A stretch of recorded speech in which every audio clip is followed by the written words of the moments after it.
to our editor's tea. Oh, I'm Nancy Marriott. Susanna Noel. And we are two editor pals who run an academy that teaches people how to be editors, Editorial Arts Academy. So thank you for joining us for our evening tea.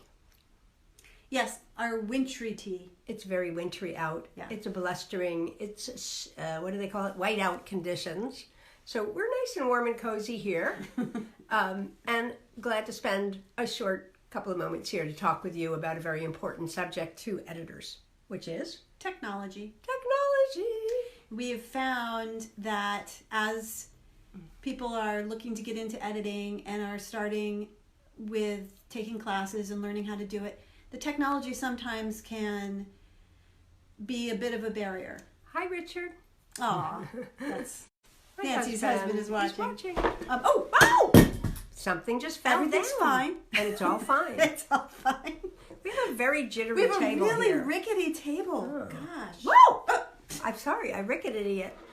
Anyway, We're a little punchy because it's late and it's a little late for us. Yeah, it's a little and late.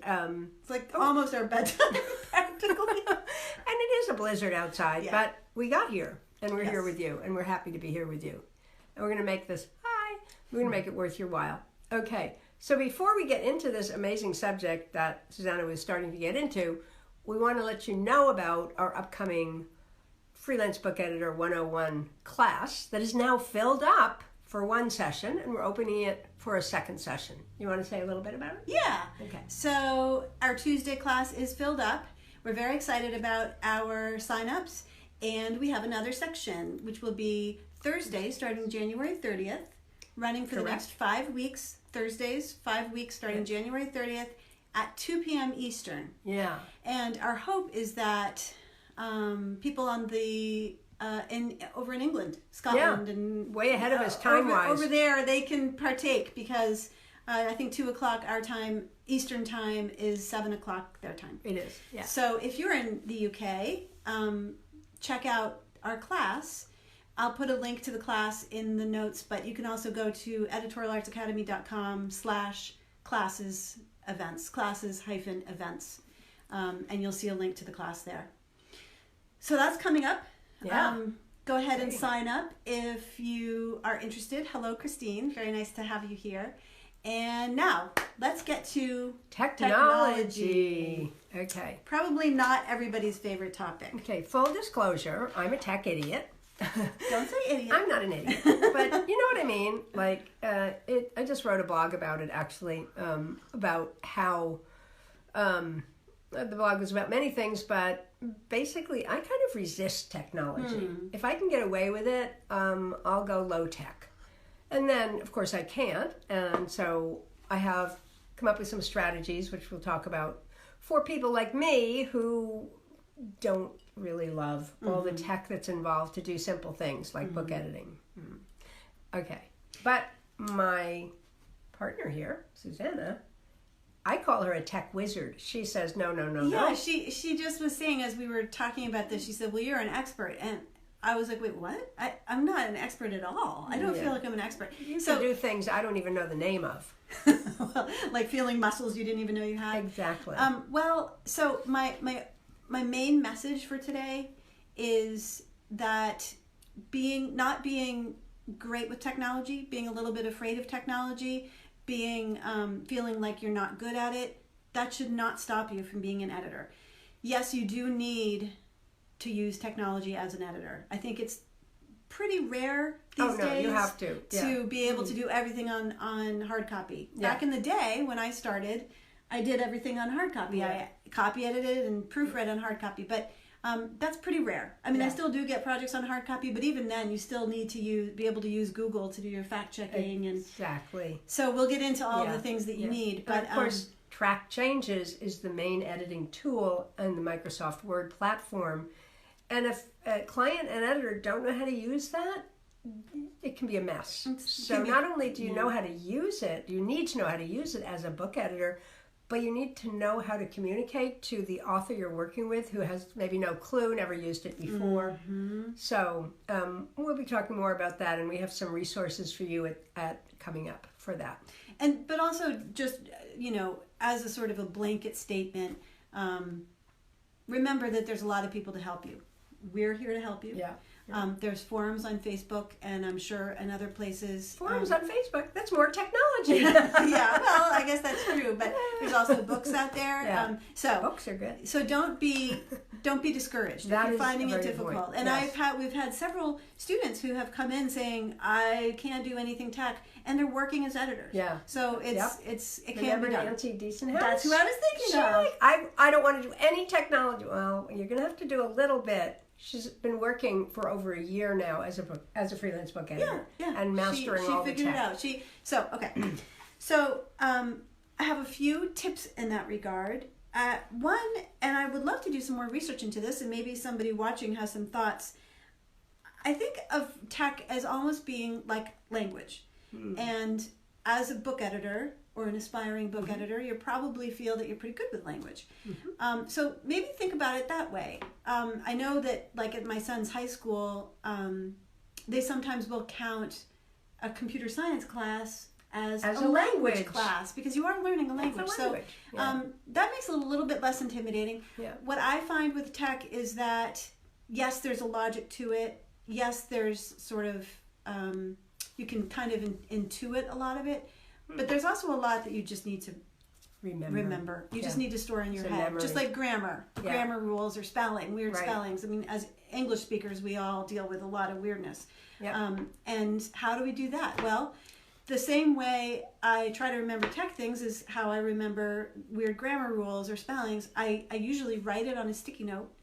I put the sticky note on my computer on the side of my monitor, and then I see it every day for maybe a month or two. And I take it down and I put up a new one. So I might have 4 or 5 up there at a time. Right. And it just kind of gets in there. Right. And then that's how I remembered how to spell marriage, which I always thought was Marraige. I always misspelled it. Instead of IAGE. And so I wrote it down, and now every time I think of marriage, I remember that Post-it. Yeah. And I'm fine. Yep. So that's one tip. So just to follow up on that, writing something down, here's how I write it down, and then I lose it, and I don't have the memory to go find where I put it, so then it just becomes more frustrating. But that's not stopping me, because I know when I write it down, even if I lose it, the act of writing it down gets it somewhere in there, closer to where I need it. So write it down, even if you lose it, write down some tech direction that you got or that you're using.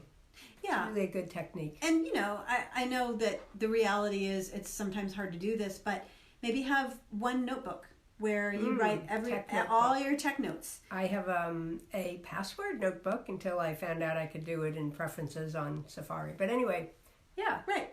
And so always have the same one, decorate the front of it or do something to sort of make it seem friendly. And then anytime you have any sort of tech thing, you can put it on a sticky note and then put that sticky note in the notebook. Sticky notes are wonderful. Sticky notes are wonderful. I use them constantly. Me too. They're good. So the other tip I have for you is Google things. So you're not actually supposed to use Google as a verb. Did you know that? Who told us that? Google the company. Oh, yeah, really? Yeah, they don't want you to. I can't remember. They say search by Google or something. You have to. I don't know. That's pretty crazy. It is kind of crazy. Everybody says, I Googled that. Yes. But anyway. Yes. Sometimes people say like, well, how do I do this and how do I do that? And all I do is Google it, and then I tell them what I found. So remember that is, and you can be really specific. Today, my keyboard locked instead of it was printing 4, and instead of U, it was printing 5. And you can put that in a Google search and get an answer? Yes. I put in the Google search, I is U and 5 is, I is 5 and U is 4, or whatever it was. Yeah. And instantly it came up with a video. I watched a video, and in 1 minute it was fixed. Amazing. Which I just so had never to press. Underestimate what you can Google. Yeah, you can be really specific. I've noticed and watched Susanna. The minute something like, well, I don't know the answer to that, she goes right to Google and she gets the answer. And she's taught me that you can do that. Yeah. So I just haven't plumbed the depths of the, like that. Right. It's great. Yeah. So keep that in mind. Yeah. Okay, so we were going to talk about kind of the big things that you need as an editor. But please feel free to jump in. Now, another kind of caveat or something is that I don't feel like I am a tech expert, and I'm not going to be able to tell you the kind of intricacies of Microsoft Word, which there's a lot to Microsoft Word. There's a lot to track changes. Yeah. But one of the things that at Editorial Arts Academy we want to do is to be a place where conversations happen. Yes. And where you're not shying away from sort of like the real meat of being an editor. And one of the meaty things about being an editor is dealing with tech. Dealing with tech and, dealing with the frustration over tech, dealing with the overwhelm from tech and all that stuff. Right. So think of this as the beginning. Ideally, I would love to have a page on our site, maybe an ebook, all about tech. So chime in. That would be awesome. Yeah, wouldn't it it be great? Just like one place people help can us by giving us some ideas if you're listening, and send us what kind of tech you'd like to know about more that we could then offer resources for you learning. Yes, and what you find the most frustrating. Oh yeah, tell us about your frustrations. Yeah.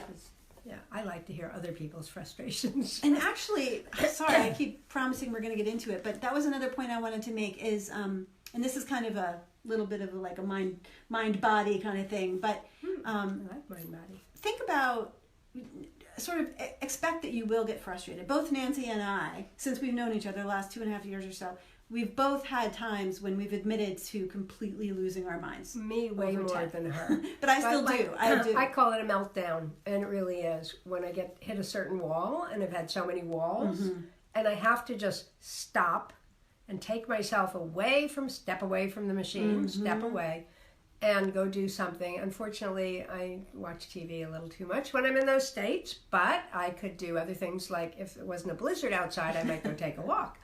Okay. Yeah, and I don't have pets.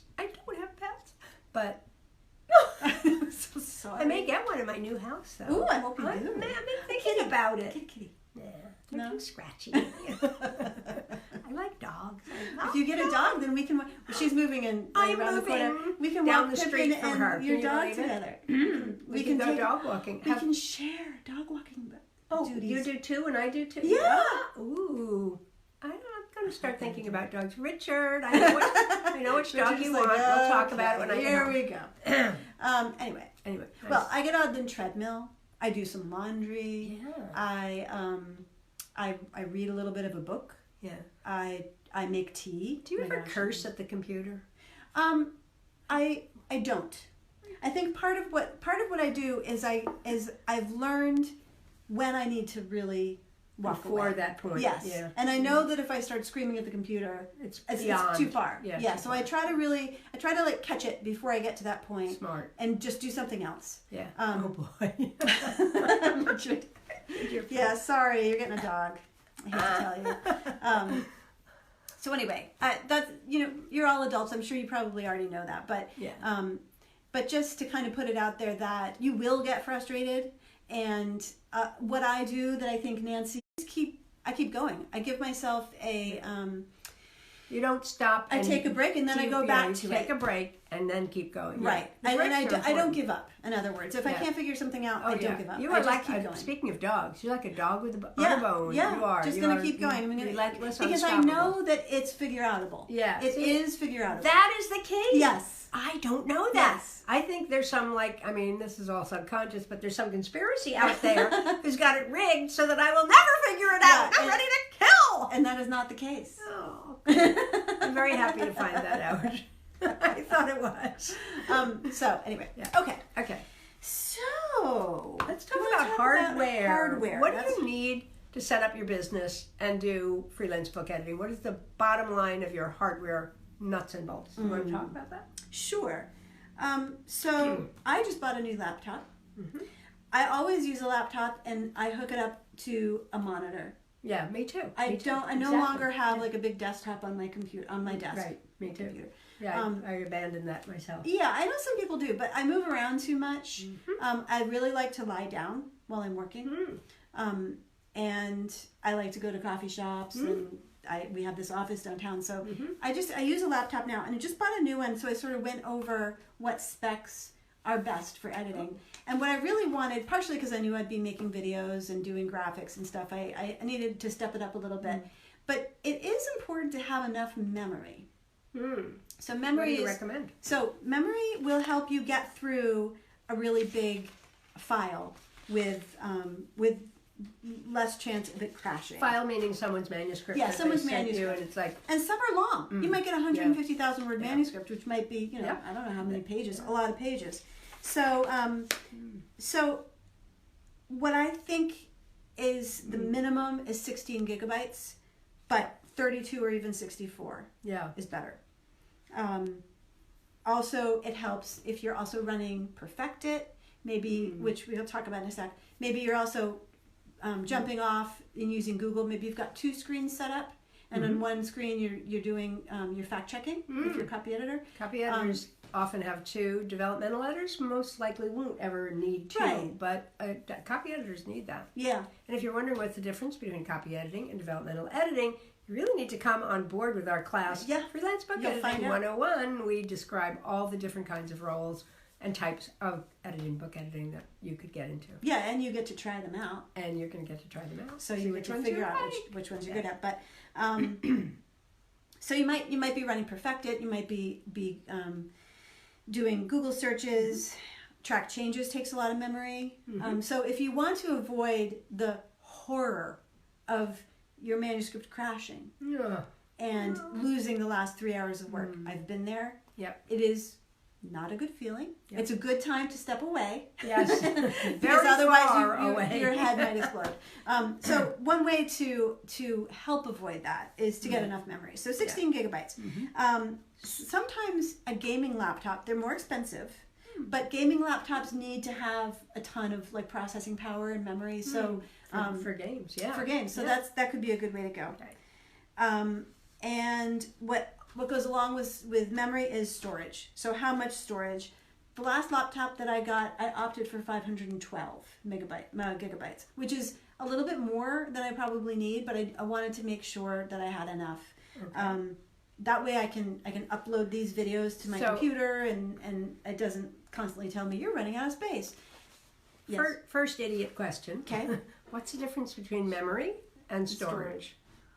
I'm like, I don't know. Well, see, here's where my lack of expertise will come bubbling right to the top. Okay, good. I can't really tell you. I just know that they're 2 separate things. I think the way I think I've heard of it. Whoever's watching this is probably going to think I'm an idiot because I don't know this. But RAM is sort of like your whatever you've got on hand to use. Your storage is like where you're going to put big files, and if you ever do video or you do graphics, things that take up a lot of space, a lot of storage is good. Okay. And that's why I wanted it, so that I could not have to worry about the videos. Right. Storage is less important for editing, I think, than memory. Oh, okay. So memory's the big one.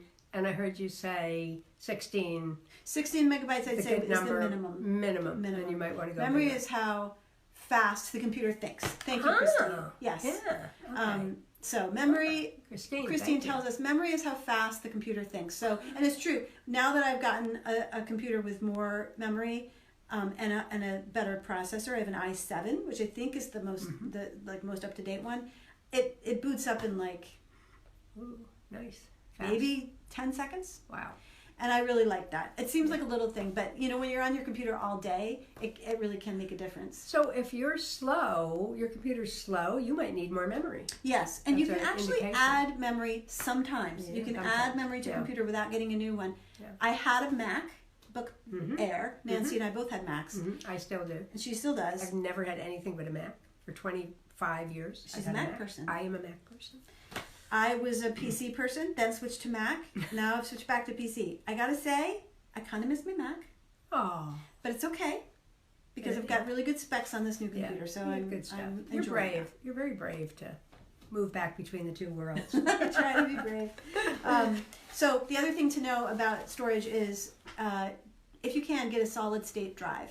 I'm not sure why, but I do know that people say it's better than a hard drive.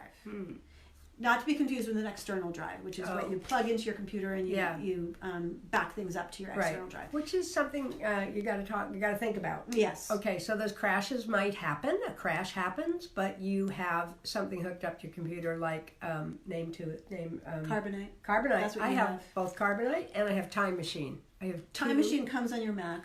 Oh, okay, but I have an external Time Machine. I think you have to have an external drive to make it work. Yeah, I have a little black box next to my laptop, and if it's plugged in, I know all is well with the universe. And then I have Carbonite, which I pay very little for. I don't even think you would need Carbonite in addition to Time Machine. I'm just a nervous Nelly. That's what you're doing, yeah. You do a lot of your stuff in Dropbox. I do all of my work in Dropbox. I do all of my work in Dropbox. I don't have any local files, or very few. So that means... What's the advantage of that, Susanna? Why would you do that? So Dropbox is an online storage. So it's storing in the cloud. So that means that if I need to go find a file, let's say my computer fell in the lake, which would never happen because I don't go to the lake. Right. But let's say it fell in the lake, and I need to use my brother's computer. Right. I can go find all of those files because they're stored on another online. Computer. Yeah. So you go to a website and there they are. Right. Now, I did recently, my Mac died because I spilled tea on it. I remember that day. It was very sad. Hitting the wall. Yeah, I managed to stay calm, and I don't know how I did because it was frustrating. I know. Yeah, but you thought it wasn't so bad. You got home and it was like, oh my God. Yeah, it was fried. And actually I said, because we live in Vermont, we don't have as many resources. And he said, well, there is one person who can fix this, but they're in New York City. You'll have to ship it there. I was like, forget it. Get a new I was going to get a new computer. Yeah. But why was I saying that? So I had done some work on a file that was in Dropbox, and it hadn't saved to the most recent version. So I did lose some work. So just because you're working on Dropbox doesn't mean that the most recent version will be there. You have to make sure you've saved it. Right. We're kind of getting into the weeds. But this is the thing about tech. It's hard not to get into the weeds. You start going down and it raises questions. You go down the rabbit hole. Yes. But this is great. The nuts and bolts. You're getting the basic nuts and bolts: memory, storage, type of computer, backup systems. You got to have. This is fundamental for being a book editor, and you got to have some working knowledge of these things. Now, we didn't write this down to talk about, but how much are you going to pay for that? Well, you're going to pay whatever you're going to pay, but you're also going to get a write-off in your taxes. Oh, good point. So you're going to pay, and I always go, look, I can write it off. I have enough income. I need to have some tax deductions, and so I would go buy a computer if I fried my computer. Right. It's just the game. So I managed to fry my computer right before Black Friday and Cyber Monday. Perfect. Which was really lucky. Yeah. So I did save a little bit of money. I think I spent $700 on it's an Acer Spin 3 or something like that. And whereas Macs are more expensive. Macs are more expensive. So I looked at the MacBook Pro. It was like $1,800, $2,100. $2,000. I don't know if I can do that. So, but if you love Macs and you've always had a Mac, that's what you want to use. I'm lost on a PC. I'm kind of lost. Maybe it's again a tech challenge for me to switch into a new system. But so I keep a Mac. Now, another reason I got an Acer Spin 3 is that it's a 2-in-1 tablet thing. So it's actually really cool. You open it up like a regular laptop, and then you just keep going, boom, and weeds. No, it's cool, and here's why. So weeds. No, because of ink. Remember ink? Yeah, but I don't know how to use that. Well, this is why I got the tablet. Okay. So when you have if you have a tablet or you have a 2-in-1, which is what they call laptops that can turn into tablets, you can use a stylus to actually make edits on the screen. It's very exciting through to you. Microsoft to me, Ink. I'm starting to glaze over. Well, so I haven't. No. So full disclosure, I tried it out a little bit, and then I was like, it's not really working how I expected to, and then I kind of haven't gone back to it. But no. Because the next time I have a nice big long manuscript, I like the idea that I'm going to turn it into a tablet, lie on the couch, and use a stylus to make edits. I think that's cool. Yeah. If you enjoy that, you're going to enjoy that. Yes. I'm like long gone on that. Okay. I'm like, I don't think so. Okay. Printer. Very important printer. Two kinds of printers. There's an inkjet printer, and there's a laser printer, okay? Most editors who want to print manuscripts want a laser printer. Why? Fast, very fast, so it'll knock out that 300 pages. If you want to look at your manuscript that you've finished developing for an author, helped or ghostwritten or edited in line, then you want to read it before you finally give it to them to submit to a publisher. And you might print out the whole, I know trees and everything, but laser printer, bam, bam, bam, bam, bam, and then you need a new cartridge or toner. And I think toner, not cartridge. Toner is in a cartridge. It's a little, but anyway, the inkjets are the cartridges. The lasers have the toner, more expensive, but what you're getting is a faster, more powerful machine. I don't know a lot of editors who use inkjet. The big advantage of inkjet is it's cheaper and you can do color. So, do you need color as an editor? Think about that. And it might be an individual preference, but I have never had a need for color. Yeah. I see color on the screen. I can see the different in-track changes. Whether you're the author or the editor, you're going to be a different color. I have always had a laser. Yeah.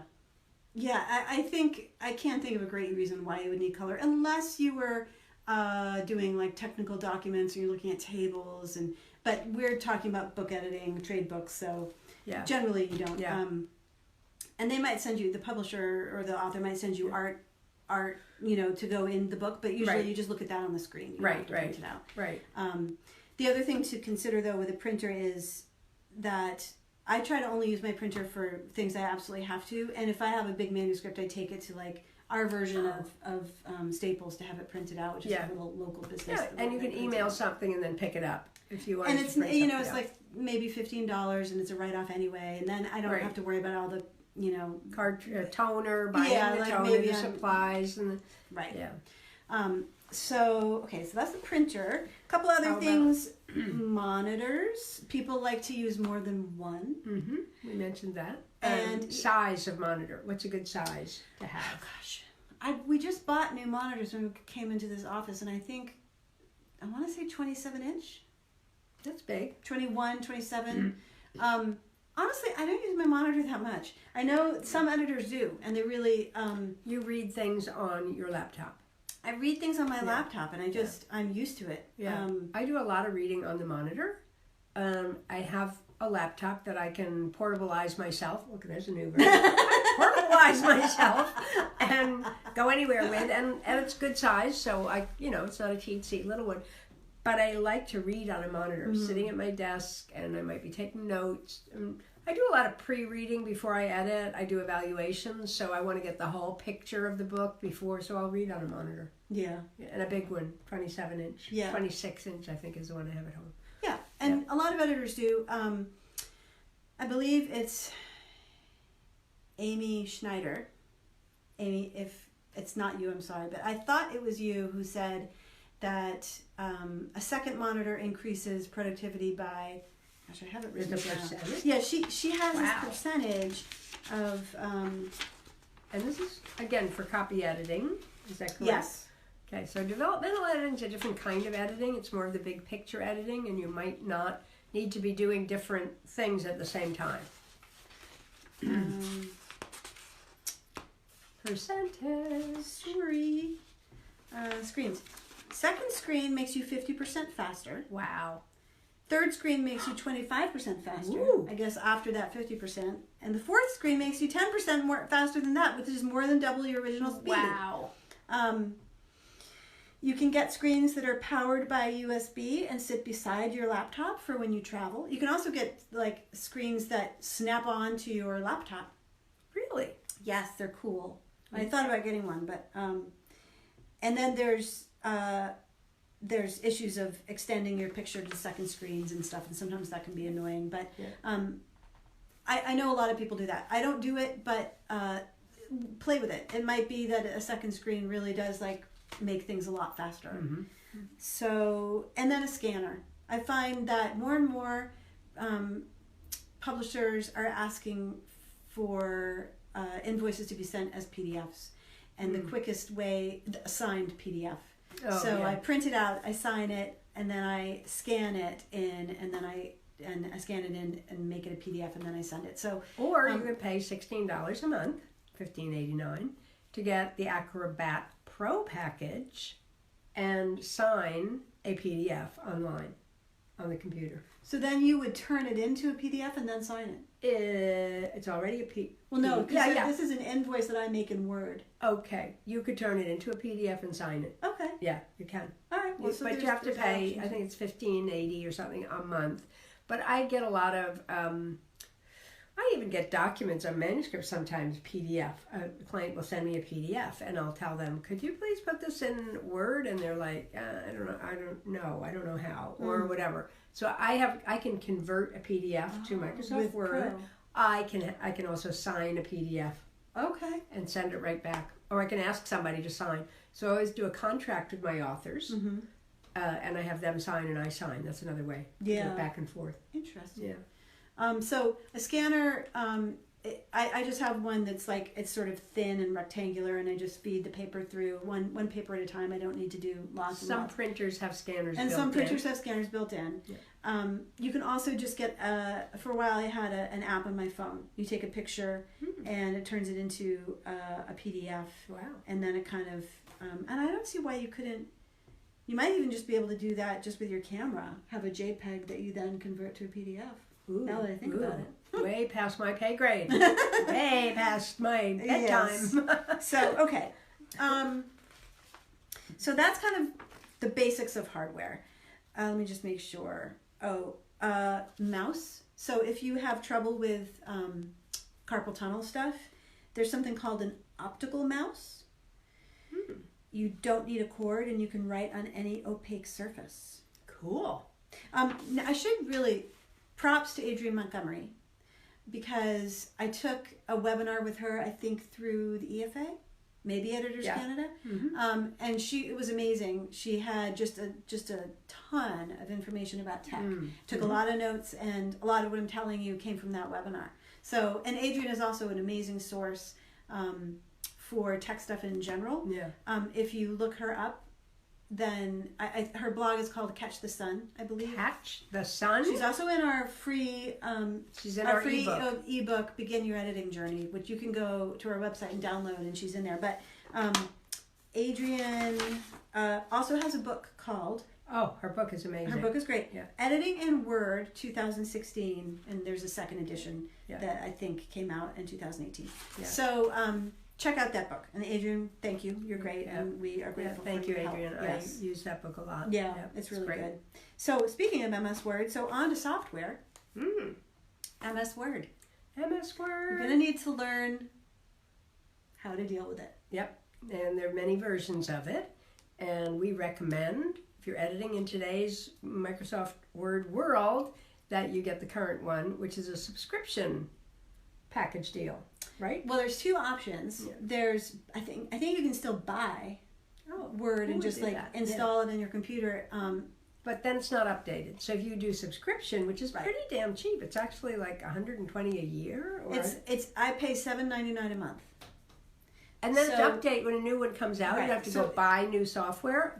Those days are over. Yeah, now they update it. I don't really get why you do that, but some people still do. Word 2019 is the most recent one. You have to have Windows 10. No, wait. I think you have to have Windows 10 to run Word 2019. Word 2016. The one I have. I think Windows. So this is if you are on a PC. Yeah, Mac. You don't need. Right. If you're on a Mac and you're looking for Microsoft Word, make sure when you Google it, you say Microsoft Word for Mac. For Mac. Yeah. So. Yeah, and you can sign up and have that, and it's not expensive.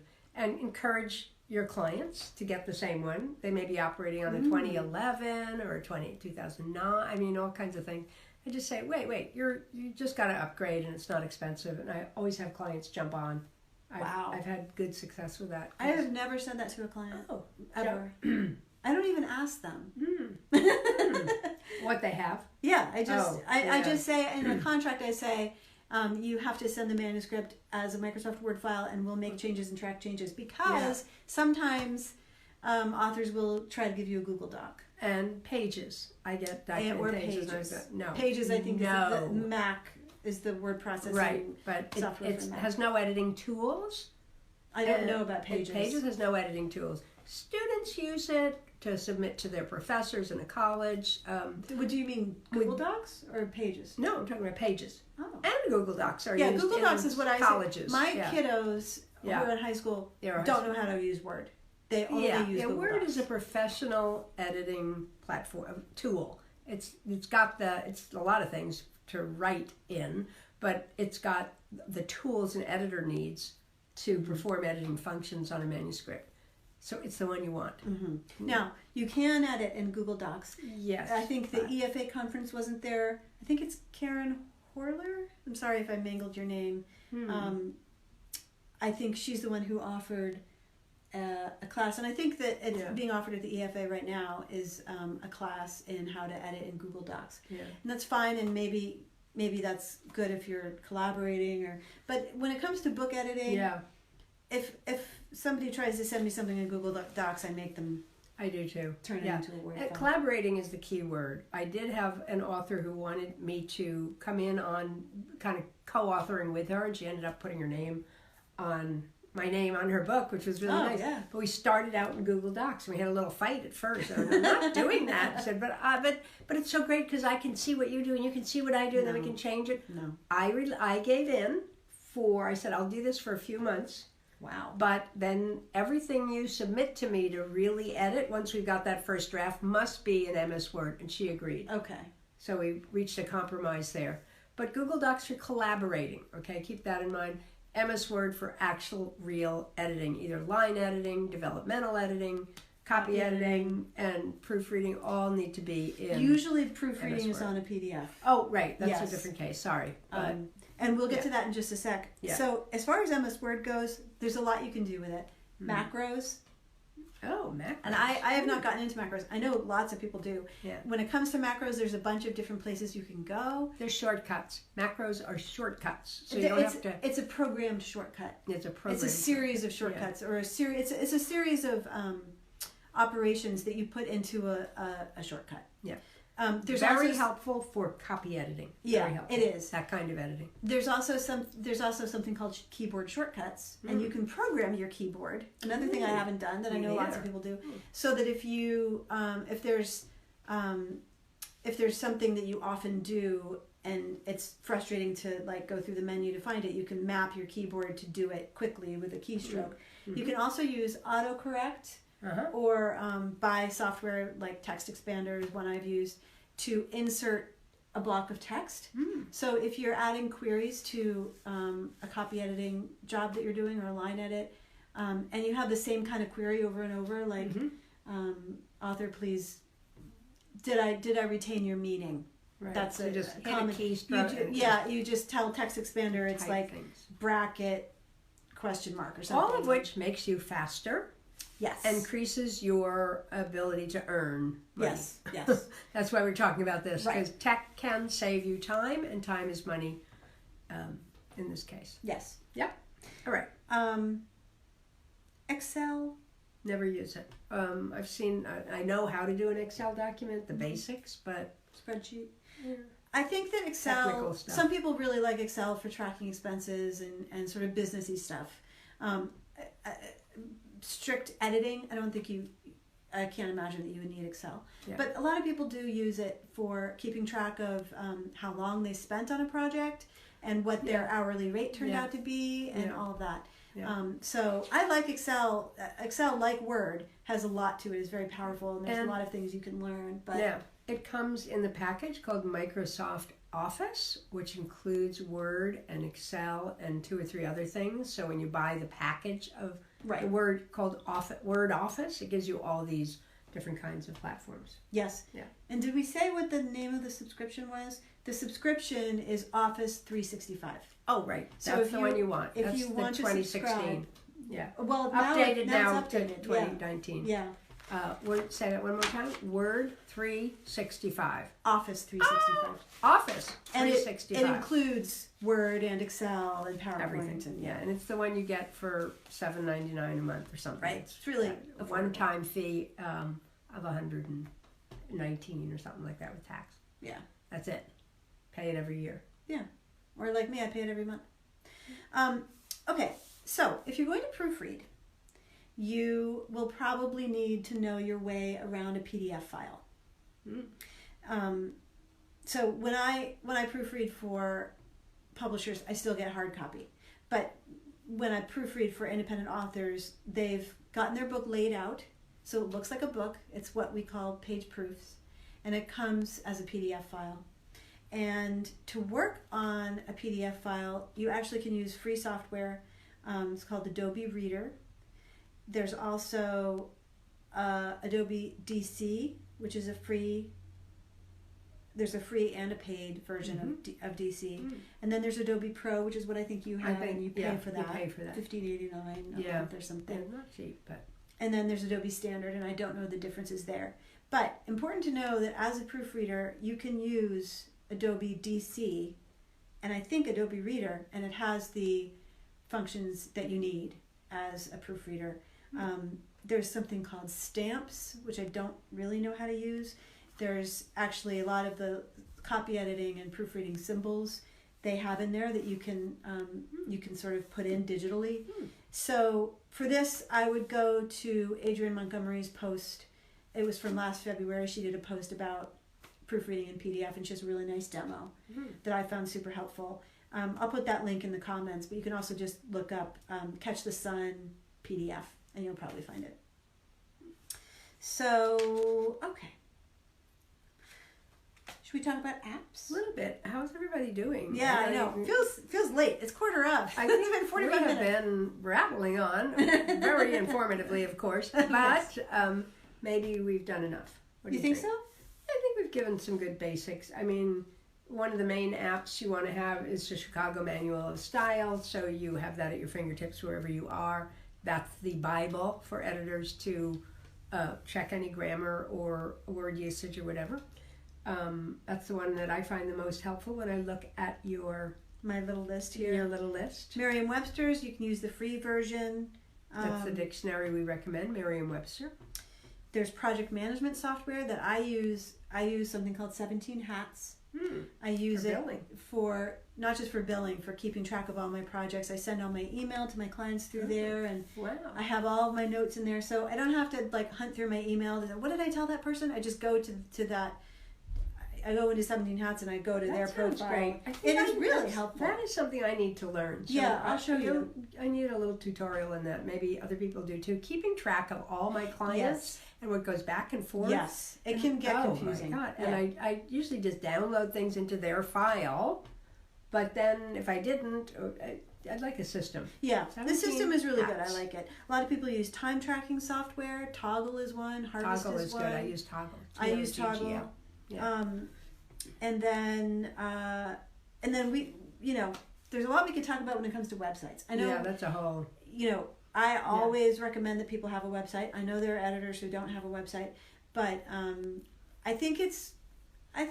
What's the purpose of a website? Well, why would an editor have a website? So, to attract. So if you only work for publishers and you have a good roster of clients through publishers, you probably don't really need one. Right. But if you ever want to attract self-published authors, right, or people who huge market out there. Yes. Or if they think they're going to traditionally publish, but they're still looking for developmental editing, and so having a website gives them a place to go, check you out, read about you, see what you do, potentially see how much you charge. And a website can feel overwhelming if you don't know what you're doing. I often recommend that people use a site like Squarespace or Wix or Weebly, where you can pretty easily put together a website. Or hire somebody to you can hire somebody or hire somebody to help you. Maybe you can't afford to hire somebody to do it completely, but you can hire someone to help you. So my website is like my portfolio of clients and projects and topics that I do. So if anyone wants to know, well, are you the best editor for me? Just go look at my website. It's very simple, laid out. You see who I've worked with, what I've done. Yes. And it's a portfolio. I think I do have the contact page, so if somebody wants to contact me through my website, but I don't have it SEO'd to be popping up, and so that they see me first. I don't have it used to that. And that kind of relates to the blog post that we published this week, Nancy's blog post about how she does her marketing, which is almost all like in-person marketing. Right. I don't do a lot of social media. She doesn't do a lot of stuff online. She finds her clients by chatting up people at parties. And, I do. And talk to strangers. She talks to strangers. And then they refer, she does a great job, and then they refer her. And that, for best jobs. Over 20 years, you that's how did she's so-and-so's book? My friend said it was a great experience. Will you do mine? That's a very more and more common experience for me. I think you build that over the years. Yeah. You find your niche, you find your people, and then they refer you. Yeah. So it's worked for me that way. Yeah, so SEO, which is the practice of making your website appear higher in the search engines so that people click on your site, is less important for you because you do so much in-person marketing. Yeah. We get a lot of work through our website. So your website, tell them the URL. It is nancymarriott.com. That's my website. 2 R's, 2 T's. Yeah. Like the hotel. Like the hotel. Marriott. nancymarriott.com. www.nancymarriott.com will get you to my website. So go check out her site. Yeah. My site is noeleditorial.com. Spell. Noel editorial.com. And we actually have a blog on our site. We haven't blogged in a while. Ugh.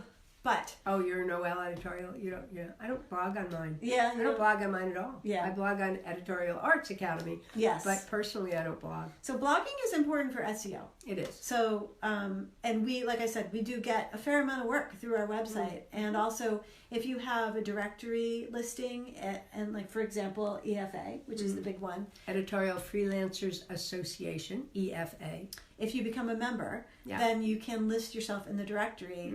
And I get a fair amount of work for the directory, but it's good that I have a website to point people to. Exactly. So they look through the directory and they say, oh, they look interesting, let me check out their site, and then they look at your site. So again, it serves like a portfolio, or, Yeah, your calling card or whatever. Yes. Awesome! Okay. Wow, I can't believe I lasted this long with all this tech talk. Yes, I didn't fall asleep or glaze over. Well, you did glaze over once. I did. But she came back to life. So there's so much more to talk about, but it is a little bit of a hard topic to stay with for too long. Yeah. But if you have questions or concerns or gripes or something you want to share, maybe you have to correct something that we said, which is entirely possible. Yes. You can put it in the comments afterward if you're watching this after the fact. And let us know what you want to know about tech. Yeah. You probably said that, but we want to know what you want to know. Yes. We know what we need to know and have wanted to know and now know maybe, but what do you need to know? What do you want to know? Right, and what can we do? I mean, maybe we can how can we help you? Easily make a few tutorial videos on track changes that can help. And reminder, if you're interested in our class, it's called Freelance Book Editing 101, Could This Be the Job for You? And it's really meant as a beginning class for people who are either beginners to the whole field of editing or are beginners to the field of trade book editing. It focuses only on trade books, and it's 5 weeks. One of those weeks is office hours where we will answer all your tech questions and troubleshoot with you. And if you're wondering what are trade books, right. Actually, what are trade books? These are the popular books you see in bookstores, online. They're books that people read for enjoyment or information, or they're not technical books. Right. They're not academic books. They're the fun books. General audience. General audience. The trade book is a buzzword in the industry, but it means those books you read. It comes from